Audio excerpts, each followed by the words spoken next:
Brought to you by TechnoSpark 20 series smartphones. I'm superhuman.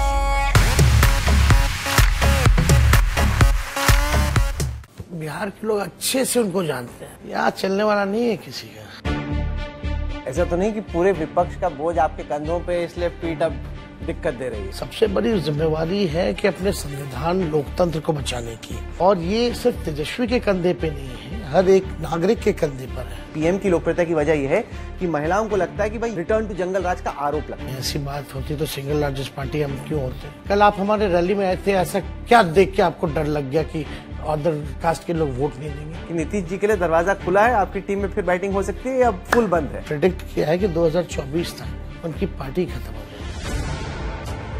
India alliance को इस वक्त आप कैसे देखें? बड़े मजबूती के साथ लड़ रही है, अपना फुल एफर्ट दी। खास बात इस इलेक्शन में ये है कि जनता आगे बढ़ करके भाजपा को हटाना चाहती है, और बिहार ने तो 40 में से 39 सांसद दिए उनको। बिहार को कुछ दिया क्या? जितना गुजरात में दिया, बिहार में क्या दिया?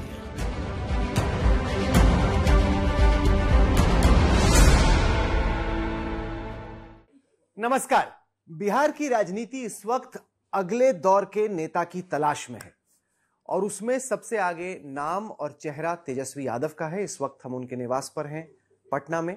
तेजस्वी जी, स्वागत है आपका। शुक्रिया। सबसे पहले तो ये बताएं कि आपकी पीठ इस वक्त कैसी है? हम आपको कल सभा में देख रहे थे, काफी स्ट्रगल कर रहे थे आप वॉक करने में। हाँ, देखिए शारीरिक दर्द है, चोट आई है, लेकिन जो बेरोजगारी का दर्द जो नौजवान झेल रहे हैं उससे कम है। गरीबी का, महंगाई का जो आम नागरिक जो गरीब दर्द झेल रहे हैं उससे कम है, और ये तो ठीक हो ही जाना है। लेकिन सबसे पहले जो असल मुद्दा है, लोगों के जो दर्द है, उसको दूर करने की ज़रूरत है। और हम लोगों ने जो 17 महीने जो मौका मिला as a deputy chief minister, तो हम लोगों ने जो प्रॉमिस किया था, लगभग 5 लाख नौकरियां हम लोगों ने दिया, और 3 लाख प्रक्रियाधीन नौकरियां करके आए हैं, और 4.5 लाख नियोजित शिक्षक कर्मियों को हम लोगों ने दर्जा दिया।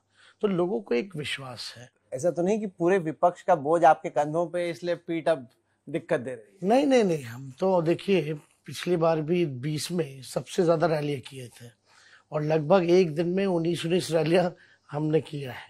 तो और 10 दिन में हमने पूरे बिहार को रोड से हम घूमने का काम किया, हर जिले गए हैं। तो लोड देखिए, सबसे बड़ी जिम्मेवारी है कि अपने संविधान लोकतंत्र को बचाने की, और ये सिर्फ तेजस्वी के कंधे पे नहीं है, हर एक नागरिक के कंधे पर है। कि जो बाबा साहब अम्बेडकर का जो संविधान है, ये भाजपा के लोग, कई नेताओं ने वीडियो रिलीज हमने भी किया है, हम लोगों ने भी देखा है कि खुलेआम मंचों पे ये कह रहे हैं कि ये संविधान को खत्म करेंगे, हमको 400 सीट दे दो, प्रचंड बहुमत दे दो और हम खत्म करेंगे। चाहे एमपी हो, चाहे कैंडिडेट्स हो उनके, चाहे राजस्थान में बोला गया हो, बिहार में बोला गया हो, यूपी में बोला गया हो, या साउथ में बोला गया हो। एक हिडन एजेंडा जो है बीजेपी का, वो अब लोगों के सामने आ गया। पर बीजेपी के नेता, प्रधानमंत्री हो, गृह मंत्री हो, बाकी बोल रहे हैं कि तेजस्वी, राहुल, अखिलेश सब झूठ बोल रहे हैं कि हमारा संविधान बदलने का कोई इरादा नहीं। बार बार इंटरव्यू में, सभा में वो कहते हैं कि भाई हमारा आरक्षण को बनाए रखने का इरादा है, हम नहीं खत्म करना चाहते। तेजस्वी झूठ बोल रहे हैं। लोकतंत्र तो खत्म हो ही गया। खजुराहो में क्या हुआ, इंदौर में क्या हुआ, सूरत में क्या हुआ, चंडीगढ़ में क्या हो गया? आपके पास ऑप्शन ही नहीं कि आप अपने मन पसंदीदा को वोट दे सके। वो ऑप्शन ही डिलीट कर दिया जा रहा है। इंदौर में 307 का मुकदमा करा दो पहले, सूरत में डरा दो, बैठा दो, यही तो काम हो रहा। तो अल्टीमेटली डेमोक्रेसी तो खत्म हो रही है। यही सवाल मैंने गृह मंत्री से पूछा, जिन्होंने कहा कि भाई विपक्ष को अपना काम कैसे करना है ये मैं कैसे बताऊं? अगर आपने किसी कैंडिडेट को टिकट दी, वो आपकी पार्टी छोड़ के हमारी पार्टी में आ जाए, तो उनका कहना है कि भाई आप अपने मजबूत कैंडिडेट ढूंढिए, ऐसे कमजोर को क्यों देते हैं जो छोड़ के हमारी पार्टी में आ जाए? देखिए, तो दुरुपयोग तो किया जा रहा है, यानी ही इज एक्सेप्टिंग। उन्होंने डिनाई तो नहीं किया किस वजह से आ जाते हैं, किस वजह से चले जाते हैं। जो स्टेबल गवर्नमेंट है, जिसको लोगों ने चुना है, उसको भी इन लोगों ने गिराया है। कैसे गिराया वो देश की जनता ने देखा। महाराष्ट्र में ही देख लीजिए, अगर था तो कहाँ से वो असम लेके चले गए, क्या किया नहीं किया। देखिए, ये चीजें हैं, और ये लगातार ये होता जा रहा है। सिर्फ महाराष्ट्र में नहीं, ये प्रयास तो नीतीश कुमार जी ने जब हमारे साथ आए थे तो वो भी कहा था कि हमारे पार्टी को तोड़ा जा रहा था, हमारे दल के लोगों को खरीदा जा रहा था, तब हम यहाँ आए हैं।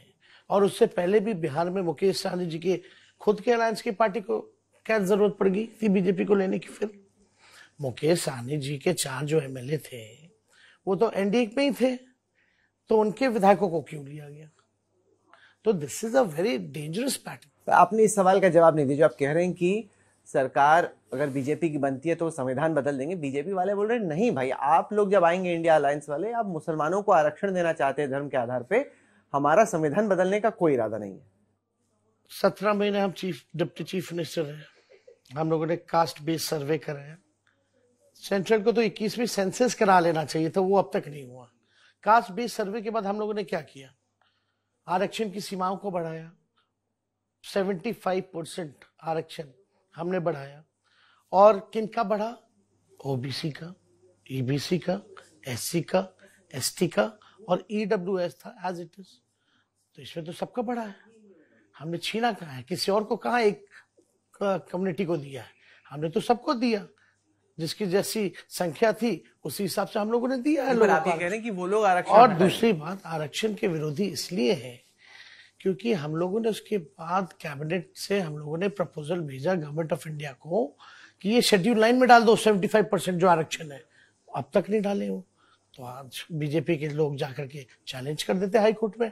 सॉलिसिटर जनरल को जब कास्ट बेस्ड सर्वे करा रहे थे तो वहां खड़ा कर दिया गया था तुषार मेहता जी को, क्या है, फिर डेबिट दिया गया, फिर शाम में फिर बदला गया, वो आप लोगों ने भी देखा। तो कहीं ना कहीं तो बीजेपी का डबल स्टैंडर्ड तो है इन चीजों पर।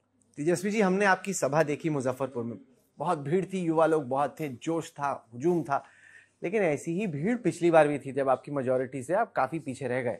तो अब बीजेपी बोल रही कि हाँ इनकी भीड़ आती है, जोश भी रहता है, इनकी सीट नहीं बनती। सीट हमारी बनती है, जितना इनके समर्थक हल्ला करते उतनी हमारी सीट बनती है। आपको हम बता दें, पिछले बार जो 20 का जो चुनाव था सिर्फ 12,000 वोट का ही डिफरेंस था ओवरऑल। और हम लोगों ने कई बार उस समय कहा गया था कि हमारे काउंटिंग के प्रोसेस को जो है स्लो किया गया, रोका गया, रात में चालू किया गया। और पोस्टल कोई 12 वोट से हारा, कोई 100 वोट से आया। तो जो चंडीगढ़ में जो हुआ था वैसे ही बिहार में भी हुआ था। आपको लगा चीटिंग हुई आपके साथ? एकदम, हमारे पास एविडेंस था, सब कुछ हम लोगों ने कोर्ट में प्रोड्यूस किया है, जो लोग कैंडिडेट थे। इस चुनाव में कोई चीटिंग हो रही है? आप मानेंगे अगर हारे जीते कि फेयर चुनाव हो रहा है? व्हाटएवर वी हैव टू, तो मानना तो पड़ेगा ही ना, क्योंकि हम लोगों ने एक्सेप्ट किया। ऑपोजिशन में बैठे, पिछले बार भी बैठे कि नहीं बैठे, लेकिन हो रहा है तो इंस्टीट्यूशन अगर फेयर नहीं रहे तो आप कहाँ चल? नहीं, वो कहते जब तेलंगाना जीत जाते, कर्नाटक जीत जाते, हिमाचल जीत जाते, तब तो इनको फेयर लगता है, जब हार जाते तो अनफेयर लगता है। हम और मार्जिन से जीतते हैं, हम और मार्जिन से जीतते हैं। नहीं, क्योंकि मैं इसलिए पूछ रहा था कि आपके जब पिता अपनी लोकप्रियता के शीर्ष पे थे तब वो केवल यादवों और मुसलमानों के लीडर नहीं थे, वो पिछड़ी जातियों के लीडर थे, और इस वजह से आपकी सीट बनती थी। Over a period of time, Aahista Aahista, सिकुड़ते सिकुड़ते अब आप यादव और मुसलमानों तक ही ज्यादातर सीमित हो गए हो। आप उसको बढ़ाने की कोशिश कर रहे हो, किस हद तक वो कामयाब हुए? इसमें भी लगातार हमको सभी लोगों ने वोट किया और इस बार भी सब लोग वोट कर। पर ये भी फैक्ट है ना कि आपके जो सबसे अग्रेसिव यादव सपोर्टर है उनको देख के बाकी कम्युनिटी आपके खिलाफ पोलराइज हो। कोई अग्रेसिवनेस ऐसा नहीं है, इस बार एग्रेसिव पूरे यूथ है और वो हर एक जात के लोग हैं। अगर आप हमारे रैली में जाएं तो केवल यादव मुसलमान ही नहीं, नौजवान से ज्यादा आजकल बुजुर्ग लोग भी आते हैं, दूर दूर बैठते हैं। नौजवान है तो जाहिर सी बात है वो आगे रहते हैं, धूप में भी टिके। आपके जो लोग देख रहे हैं उनका आपका क्या मैसेज है? क्योंकि ये गांव देहात में भी बात है कि भाई जितना इनके सपोर्टर हुड़दंग मचाते हैं उतना इनके खिलाफ, खासतौर से महिलाओं में नीतीश जी की लोकप्रियता या पीएम की लोकप्रियता की वजह यह है कि महिलाओं को लगता है कि भाई ये लोग हमें सुरक्षित रखेंगे, तेजस्वी के सपोर्टर आ गए तो फिर हमारा न जाने क्या होगा। रिटर्न टू जंगल राज का आरोप लगता है। कोई ऐसी बात ही नहीं है, ऐसी बात होती तो सिंगल लार्जेस्ट पार्टी हम क्यों होते? ये बेबुनियाद बात है टू लिमिट आर साइज। ये बार बार जो आरोप लगाया जाता है ये एक स्ट्रैटेजी के तौर पे लगाया जाता है और इस चीज को जो है लोग जो है ज्यादा भुनाने की कोशिश करते हैं। ताकि इनसे और कोई वोट जुड़े ना। फैक्चुअल कुछ है नहीं। कल आप हमारे रैली में आए थे, ऐसा क्या देख के आपको डर लग गया कि अदर कास्ट के लोग वोट नहीं? तो उसमें महिलाएं कम थी? अरे भाई, महिलाएं थी, दूर दूर थी, ऊपर कम संख्या। जब करोड़ों की भीड़ रही, हमारा कोई ऑर्गेनाइज तो होता नहीं, चेयर होता, पैसा है नहीं हमारा। हमारे मोदी जी जैसा रैली तो लगता नहीं कि करोड़ों का शेड लगा दे, चेयर लगा दे, प्रॉपर सिक्योरिटी अरेंजमेंट्स हो, प्रोटोकॉल्स हो। आप लगवा दीजिए, देखिए कैसे भर जाता है। तो वो उतना खर्चा हम लोगों के क्या, बस बांस की फट्टी है, उससे बैरिकेड लगा देते हैं, बस मंच रहता है, एक बैनर लग जाता है और खुला रहता है सब कुछ। कल आप गए थे वहां, उससे पहले बारिश हुई थी, कीचड़ था, क्यों थे लोग? वैसी स्थिति अगर बीजेपी की रैली में हो जाए तो एक आदमी ना आए। और आपने पता किया है, और जो बीजेपी के नेता जा रहे हैं उनमें तो भीड़ ही नहीं होती है। आए नहीं लोग, पीएम गृह मंत्री आते कहाँ आते? वो तो 5-6 जिला का लोग को जुटा करके जबरदस्ती लाया गया है। वीडियो भी हमने शेयर किया है कि कैसे दिया जाता है। मैं आपका असेंबली का बयान सुन रहा था, आजकल आप नीतीश जी पे थोड़े नरम दिख रहे हैं, मतलब अटैक नहीं कर रहे हैं। क्या वजह है? कि क्योंकि आप इतने टाइम पे साथ में रहे, आप उम्मीद करें कि वापस आ जाएंगे क्या वो? नहीं, देखिए बुजुर्ग हैं और अंदर से, दिल से हम रिस्पेक्ट करते हैं। आप उनकी रिस्पेक्ट करें? हाँ, और आगे भी करते रहेंगे। कैसे रिस्पेक्ट? कैसे? जो आदमी बार बार धोखा कर दे उससे रिस्पेक्ट कैसे? दैट्स अ पॉलिटिकल थिंग ना, उनकी अपनी मजबूरियां नहीं होंगी। But one day when I write a book then I mention everything. क्या होगा आपकी बुक का टाइटल? वो आपको समय पे बताया जाएगा। तो ये तो समय पे होगा, लेकिन स्टिल। नहीं तो कोई दरवाजा, कोई छोटी ऐसी कोई खिड़की है यहाँ पे आपके मकान में जो कि खुली है कि अगर नीतीश जी वापस फिर एक बार आना चाहें 25 के असेंबली इलेक्शन से पहले? नहीं, वो तो पिछले चुनाव में उन्होंने कहा था ये इनका अंतिम चुनाव है। हाँ। तो वो भी समझ गए हैं इस बात को लेकर के। हालांकि उनका आशीर्वाद तो हमेशा हमको देते ही रहे। नहीं, मैं समझा नहीं, आपने क्लियर जवाब भी नहीं दिया। जैसे बॉल आई, आपने बैट किनारे कर लिया कि नीतीश जी के लिए दरवाजा खुला है, आपकी टीम में फिर बैटिंग हो सकती है या फुल बंद है आपकी तरफ से? नहीं, नीतीश जी पार्टी में गठबंधन तब करेंगे ना जब उनकी पार्टी रहेगी। और मैंने प्रेडिक्ट किया है कि 2024 तक उनकी पार्टी खत्म हो जाएगी, बीजेपी खा जाएगी। अब आप आने वाला समय कैसे खत्म कैसे होगी? बस क्योंकि ईबीसी वोट बैंक तो जो हमारा डेटा आ रहा है उसमें लग रहा है कि है अभी भी उनका, ऐसा नहीं सिकुड़ रहा है, लेकिन है, ऐसा नहीं है। वो छोड़िए ना, आप देखिए खत्म हो जाएगी पार्टी ही खत्म हो जाएगी। अच्छा, एक यहाँ पे नए उम्मीदवार आए हैं, प्रशांत किशोर, जन सुराज चला रहे। मैंने हाल ही में उनका इंटरव्यू किया, उन्होंने बोला मैं आपको लिख के दे रहा हूँ, अपनी पूरी प्रतिष्ठा दांव पे लगा रहा हूँ, 2025 का चुनाव मैं जीतूंगा। आप कैसे देखते हैं? तो बीजेपी के एजेंट है ना, किशोर एजेंट हैं बीजेपी के। नीतीश जी के पार्टी के राष्ट्रीय उपाध्यक्ष रहे, पता है आपको? और नीतीश जी ने खुलेआम प्रेस कॉन्फ्रेंस में क्या कहा था कि अमित शाह जी के कहने पे हमने उनको राष्ट्रीय उपाध्यक्ष रखा है। आज तक किसी ने भी, अमित शाह जी ने या प्रशांत किशोर ने, इसको बताया कि नीतीश जी झूठ बोल रहे थे? अभी तक तो इस पे कुछ भी नहीं कहा, खामोश है। और देखिए, प्रशांत किशोर जी ठीक है, बिहार के हैं, अपना बिजनेस करते हैं। आज इस पॉलिटिकल पार्टी का डेटा ले लेते हैं, फिर उसके ऑपोजिशन वाले को अगले साल दे देते हैं। ये काम अच्छा है उनके लिए, तो अपना काम नहीं तो कुछ सीरियस प्लेयर के तौर पे उभरते नजर आ रहे हैं। मेहनत तो काफी कर रहे हैं, गांव-गांव जा रहे हैं, गांव देहात में रुक रहे हैं। हाँ, बहुत हम भी घूमे और हर कोई घूमा है, लेकिन उनके बड़ा लग्जरी माहौल रहता है। अच्छा, वो कैसे? जो उनका जो कारवां चलता है, टेंट सिटी बढ़ा के चलते हैं, रहते हैं, गाड़ियाँ रहती हैं, टेंट वाले सब, light white, carpet, full arrangement रहता है। बहुत खर्चा करते हो, ये खर्च करने से कोई फर्क पड़ने वाला नहीं। पॉलिटिक्स में है, अच्छी बात है, आए, सबको अपना अधिकार है। पर लड़ तो वो बीजेपी के खिलाफ भी रहे हैं। कोई ये सब तो ड्रामा है, स्ट्रैटेजी है।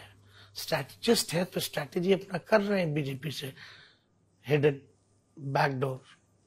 और बिहार के लोग अच्छे से उनको जानते हैं कि वो किनका काम कर रहे हैं।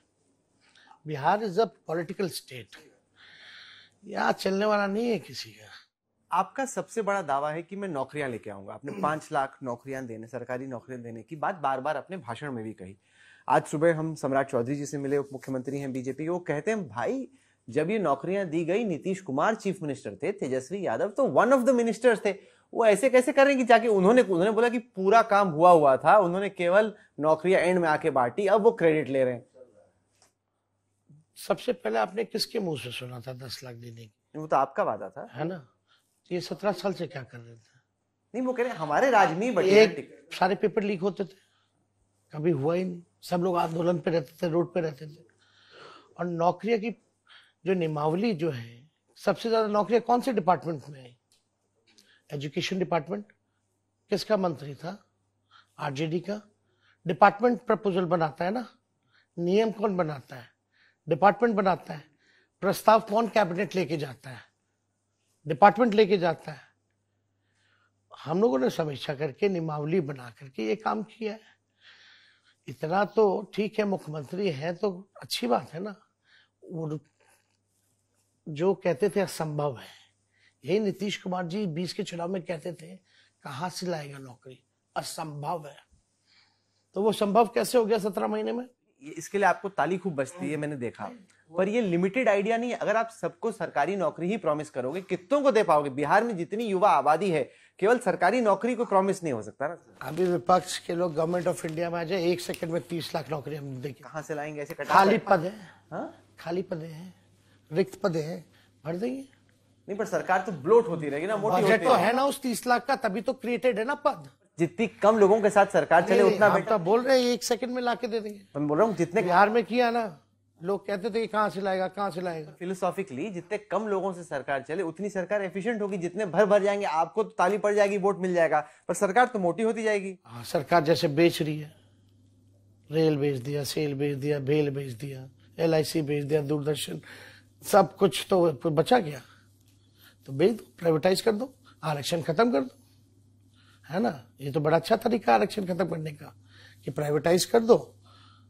क्यों नहीं सरकार ला रही है? प्राइवेट सेक्टर्स में भी रिजर्वेशन लाए। क्या विचार है मोदी जी का, प्राइवेट सेक्टर में रिजर्वेशन होना चाहिए कि नहीं होना चाहिए, जरा बताएं। वो कहेंगे फिर कोई इन्वेस्ट ही नहीं करेगा इंडिया में अगर आप प्राइवेट सेक्टर में रिजर्वेशन ले आएंगे। तो पहले नहीं होता था क्या इन्वेस्ट? नहीं, पर रिजर्वेशन के साथ वो चाहेंगे ना मेरिट पे चले प्राइवेट सेक्टर। क्यों? हमको तो लगता है कि सब जगह होना चाहिए। आप जो सरकारी संस्था जहां रिजर्वेशन है वो आप बेच रहे हो, तो क्यों बेच रहे हो फिर? तो रिजर्वेशन क्यों नहीं हटा ही दिया ना आपने तब? कहाँ बेचा? सिर्फ एयर इंडिया ही बेचा ना। एयर इंडिया बेच दिया, पोर्ट बेच दिया, एयरपोर्ट बेच दिया। खैर वो सब छोड़िए, वो सब लोग आप जान रहे हैं, ये सब बताने की जरूरत थोड़ी। सब वक्त खत्म हो रहा है इस इंटरव्यू में, आपके चौपर का वक्त हो रहा है। मैं आखिर में आपसे जानना चाहता हूं कि इंडिया अलायंस को इस वक्त आप कैसे देखते हैं? क्योंकि जब मुंबई में आप लोग बैठे तो लगा कि वाकई में चीजें एक आ रही हैं, लेकिन उसके बाद कांग्रेस असेंबली इलेक्शन में बिजी हो गई। आपको लगता है बहुत क्रूशियल पीरियड वेस्ट हो गया जहां पे जितना एक्शन होना चाहिए था नहीं हो पाया? देखिए, हम लोगों ने चुनाव लड़ा बड़ा मजबूती के साथ, चाहे किसी भी स्टेट में ऑपोजिशन जहां भी चुनाव लड़ रही है, बड़े मजबूती के साथ लड़ रही है, अपना फुल एफर्ट दे रही है।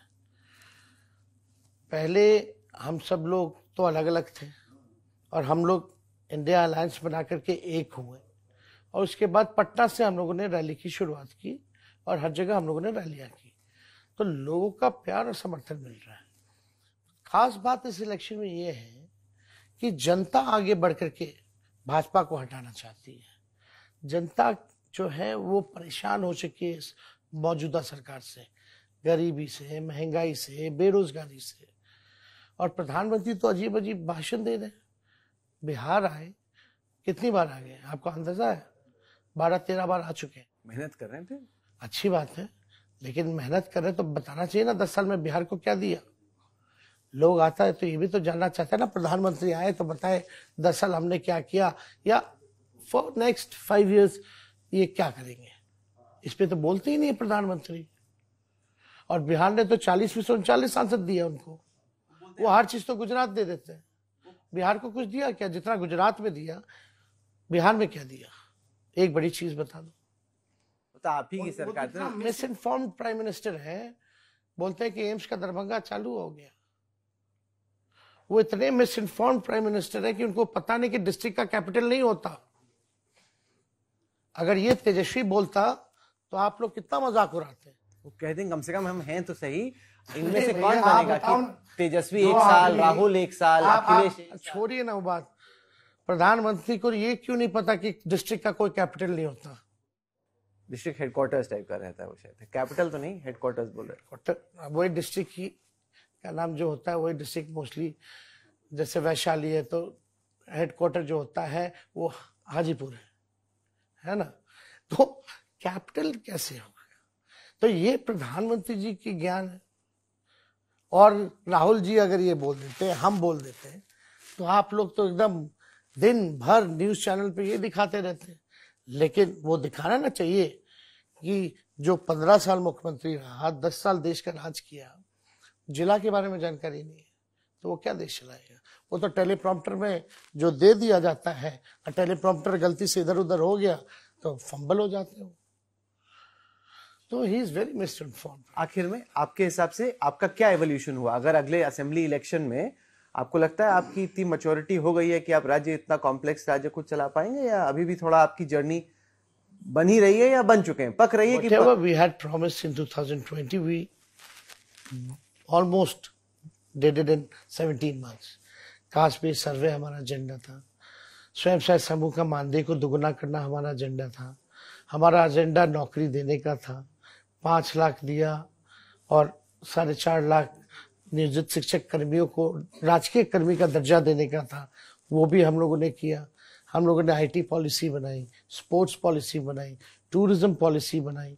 हम लोगों ने पटना में जैसे जल जमाव हुआ था, वैसे पूरे बिहार के शहरों में जल जमाव ना लगे, उसके लिए मैंने कम से कम 18 से 19 शहरों में एसटीपी हम लोगों ने देने का काम किया। हमारा अस्पताल में डॉक्टर्स जाएं, दवा मिले, ओपीडी को डबल हम लोगों ने किया। दवा जो 300 मुफ्त मिलती थी उसको 600 हम लोगों ने बढ़ाने का काम किया। रैंडम रेट्स हम लोग मारते थे कि साफ सुथरा अस्पताल हो, हाइजीनिक हो। कई जगह मेडिकल कॉलेज हम लोगों ने दिए, रोड्स, फ्लाईओवर्स हम लोगों ने दिए। तो काम तो हम लोगों ने किया है। तेजस्वी जी, आपने वक्त दिया। अगर मैं और वक्त लूंगा तो आपका हेलीकॉप्टर का पायलट परेशान, ट्रैक्टर का पायलट परेशान हो जाएगा, तो मैं और वक्त नहीं लेता। शुक्रिया। आपको हमारी शुभकामनाएं इस चुनाव प्रचार के लिए। आप अपनी खास तौर से कमर का ख्याल रखिए। अरे शुक्रिया। आपने हमारे लिए वक्त निकाला, इसके लिए बहुत बहुत शुक्रिया। Thank you.